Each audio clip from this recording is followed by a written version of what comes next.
कील उखड़ गई। अरे भाई आपको बधाई देनी चाहिए भाई, सभी मीडिया वालियों को जो आप साथी हैं आपको बधाई। आप कील नहीं दिखाते तो उठती, अभी तो कील ही उखड़ेंगे, अभी तो कुछ हुआ ही ना, अभी से उखड़ गए। किशोर लगातार बयान दे रहे हैं सर, और बयान जो है वो कंट्रोवर्शियल। यार इन कीड़े मकोड़े की बात मत किया करो, मैं आपसे बार बार कह रहा हूँ, ये सब कीड़े मकोड़े हैं जिनकी बात कर, वो बीजेपी के जो इसी बात के लिए पाले गए लोग हैं। मीडिया वॉइस, आपकी आवाज। धमकी देने पे उतर आए हैं, बढ़िया बात है।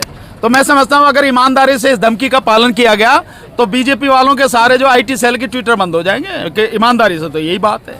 बाकी मैं जानता हूं वो बहुत ही स्पेसिफिक चूज करके कि इसका वो बंद करेंगे। इन सब चीजों हम पे क्या फर्क पड़ता है, ट्विटर वाला जवाब देगा भैया तेरा बिजनेस बंद हो जाएगा, वो उसे करने दो काम। एक ट्वीट पर से सर इतना फर्क हो गया कि बॉलीवुड में कई सेलिब्रिटीज ने उस ट्वीट के अगेंस्ट ट्वीट कर डाला। नहीं, बॉलीवुड के लोगों को एक पक्षीय बात नहीं कहनी चाहिए। बॉलीवुड के लोगों को सबसे पहले अगर ट्वीट करना था या विरोध करना था तो अनुच्छेद 370 को जब हटाया गया और उसके बाद में विदेशी यूरोपियन यूनियन के जो एमपीज को उनको स्पॉन्सर्ड करके, वो पता नहीं क्या नाम है उसका, लड़की का मधु शर्मा या कौन थी, जिसकी जो कंपनी जिसके माध्यम से स्पॉन्सर्ड करके तकरीबन 20-22 या 25 जो है सांसदों को वहां से लाया गया, उनको यहां कश्मीर ले जाया गया, कश्मीर की सैर कराई गई, उनको सारा बताया गया, तो उन्हें सबसे पहले वहां उठाना चाहिए था। ये तो केवल ट्वीट ही हुआ है, वो तो उठा के ले आए सबको कि कश्मीर दिखाने के लिए कि हमने कितना बढ़िया किया और कश्मीर में सब शांत है, जबकि सबको मालूम है कि कश्मीर की कितनी बुरी दुर्गति कर दी गई है।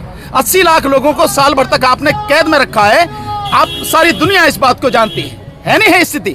तो ये जो जितने भी कलाकार हैं बड़े उछल रहे हैं आज। अब दिक्कत यह है कि लोग चापलूसी में और गुलामी में इतने डूब गए हैं कि उनका अपना अस्तित्व बचा नहीं है और चंद टुकड़ों की खातिर वो ये सारी चीजें करते हैं। मैंने देखा सचिन का भी था, सचिन बहुत अच्छे आप कलाकार हो, बड़े अच्छे मतलब आप क्रिकेटर हो, तो ये बात आपको तब भी कहनी चाहिए थी, आपने तब तो नहीं कहा, अब कह रहे हैं आप। तो ये जो पिक एंड चूज वाली स्थिति है कि जब मेरा मन आया तब मैं कहूंगा और जब नहीं होगा तो मैं नहीं कहूंगा, ऐसा नहीं होना चाहिए। कम से कम हर व्यक्ति को और इस स्टेटस के व्यक्तियों को बहुत निष्पक्ष होना चाहिए, बात वो करनी चाहिए जिससे हर कोई कहे हाँ यार वो सही कह रहा है। तो सर क्या सर इनसे कोई कहलवा रहा है या खुद कह रहे हैं? यार मैं तो समझ रहा हूं अगर कहलवा रहा भी है तो भी उन्हें डूब के मर जाना चाहिए कि तुम्हारा अपना अस्तित्व क्या, तुम्हारा इतना बड़ा कद। जिस व्यक्ति को क्रिकेट का भगवान कहा जा रहा, अबे भगवान जो है इन पॉलिटिशियन के सामने जो नाक रगड़ रहा है, यही तो हो गया ना इसका मतलब, अगर कोई कहलवा रहा है। और अगर अपने आप कह रहे हैं तो आप में इतनी समझ नहीं है। आपको कहने से पहले अंतर्राष्ट्रीय स्तर पे जो बाकी सारी चीजें उनकी भी जानकारी होनी चाहिए, क्योंकि आप कोई बात कहेंगे उसका अर्थ होता है, आप यूं ही कह दें उसका मतलब नहीं है। जिस रेहाना नहीं है बल्कि उनका नाम है रियाना, पॉप स्टार हैं, बहुत ही मतलब फेमस दुनिया में, मोदी जी से भी ज्यादा फॉलोअर हैं उनके, 10 करोड़, मोदी जी के तो 6 करोड़ है नहीं है, तो कितना बड़ा कद होगा उनका, आप यही लगा लीजिए आप। और अगर कोई भी व्यक्ति दुनिया में कहीं कोई अन्याय और अत्याचार हो रहा है उसके विषय में आवाज उठाता है तो सही बात है, मैं समझता हूँ इसमें दिक्कत कहाँ वाली बात तो हमेशा उठाती रही है ना आवाज। बिल्कुल अच्छी बात है, उन्होंने नाइजीरिया में उठाई और भी जगह उठाई, ये अच्छी बात है। और जब आप पूरे देश को दुनिया से ग्लोबलाइजेशन का मतलब यह है कि पूरी दुनिया एक हो जाए, यही तो कर रहे हो, तो फिर तो कहीं भी कोई भी आवाज उठा के फिर इसमें दिक्कत क्या है भाई? सर रियाना का जो ट्वीट था वो ऐसा कोई कंट्रोवर्शियल ट्वीट नहीं है कि उसकी वजह से देश टूट जाए या इस तरह की कोई, या देश पर सवाल उठाया जाए। कमजोर सरकार, तो फिर क्यों लगातार उसको ऐसा दिखाया जा रहा है?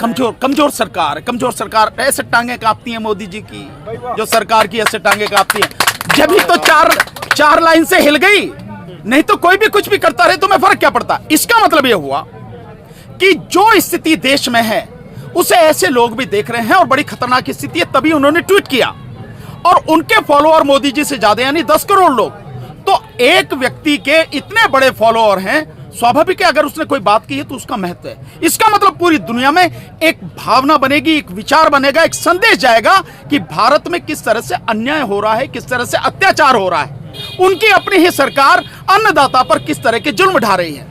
इसलिए सरकार कांप रही है, सरकार डर रही है, अंतर्राष्ट्रीय माहौल सरकार के खिलाफ जाएगा। सोशल मीडिया पे ट्रेंड कराने की एक कोशिश हो रही है कि कांग्रेस ने रियाना को खरीद लिया है, उसको फंड किया है। सर देखो मैं तो रियाना जो कई 100 करोड़ की मालिक, मतलब कई लाख करोड़ की जो मालिक है, उसके उस पर इस तरह के नहीं, मैं समझता हूँ कांग्रेस चुनाव नहीं जीत पा रही, ईवीएम नहीं खरीद पा रही, वो तो रियाना मतलब चुनाव जिताएंगे यहाँ पे। देखिए बीजेपी की मुसीबत क्या है, जब उसे राजनीति करनी हो तो उसके पास दो ही चीजें हैं, या तो हिंदू मुस्लिम और या जो है कांग्रेस करवा रही है, और कुछ नहीं है। इसके अलावा कभी कुछ नहीं बोलते वो। तो ये उनकी मजबूरी है, उनके पास कुछ है भी नहीं कहने को। तो मैं समझता हूं इन सारी चीजों से आप कितना ही ट्रेंड करा लें, ट्रेंड कराने से कुछ फर्क नहीं पड़ता। जो जमीनी हकीकत है वो बिल्कुल उलट है, और वो जमीनी हकीकत आज की तारीख में इस देश में इस मोदी सरकार के अगेंस्ट में है। 80% से ज्यादा इस देश के लोग आज की तारीख में मोदी सरकार के अगेंस्ट में हैं। तो ये सरकार को समझना चाहिए। और जो आप ये कीलें गाड़ रहे हो, मतलब जैसे हम कोई विदेशी आ गए, अबे इतनी कीलें चाइना पे गाड़ी होती है ना, चाइना वाले बॉर्डर पे, तो कम से कम हमारे 20 जो जवान है वो शहीद नहीं होते। धन्यवाद। कपिल मिश्रा से लेकर नंदकिशोर लगातार बयान दे रहे हैं सर, और बयान जो है वो कंट्रोवर्शियल। यार इन कीड़े मकोड़ों की बात मत किया करो, मैं आपसे बार बार कह रहा हूं। ये सब कीड़े मकोड़े हैं जिनकी बात कर, वो बीजेपी के जो इसी बात के लिए पाले गए लोग हैं कि लोगों को आप गाली दो, और गाली देने से क्या होगा, लोग गाली कई बार चुप जाती हैं, तो इससे माहौल खराब होता। आप प्रतिक्रिया दोगे, कुछ कहने की जरूरत नहीं है आपको।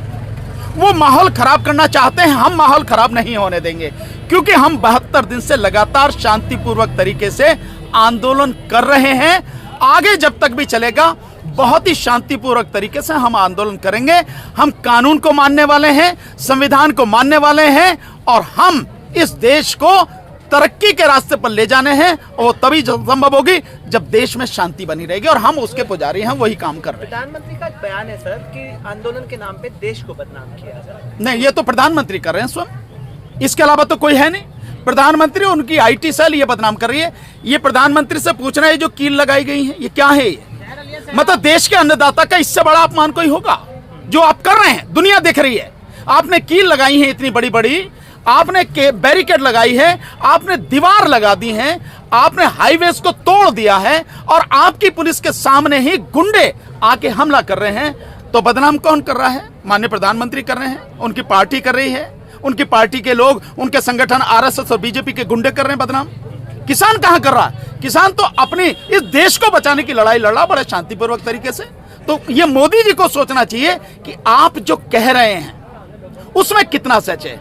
पर मैं मोदी जी की बात का बुरा नहीं मानता, इसलिए क्योंकि अनपढ़ आदमी है। दूसरा, मोदी जी जो है झूठ के अलावा कभी कुछ बोलते ही नहीं है, और कुछ उन पर आता भी नहीं है। इतनी बात। कील तो उखाड़ ली गई है आज गाजीपुर कील उखाड़ ली? गाजीपुर बोल रहा भाई आपको बधाई देनी चाहिए भाई, सभी मीडिया वालियों को, जो आप साथी हैं, आपको बधाई। आप कील नहीं दिखाते तो उठती, अभी तो कील ही उखड़ेंगे, अभी तो कुछ हुआ ही ना, अभी से उखड़ गए। मोदी जी ध्यान रखना, मैंने पहले भी कहा था, और थोड़ा समय जाने दो, आपका भी वही अबित्रा जो है गोल होगा, सरकार उखाड़ के फेंकेंगे इस बार किसान, आप ध्यान रखना। आप कील उखड़ने के संकेत क्या है सर? यार कुछ भी संकेत नहीं है।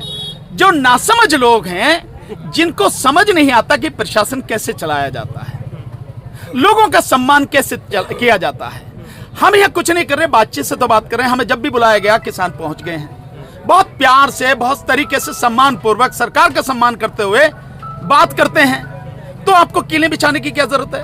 और मुझे एक चीज बताओ, आप कीलें जो उखाड़ ली हैं तो बढ़िया किया, चलो उखाड़ लें। ये 3 रास्तों पर कीलें लगा रखी हैं, और मैं आपको गिन लो अभी बता दे रहा हूं, दिल्ली में इनके अलावा 15 रास्ते हैं घुसने के। अगर हमें घुसना होगा तो 15 रास्तों से घुस जाओ, इन कील से क्या फर्क पड़ा है?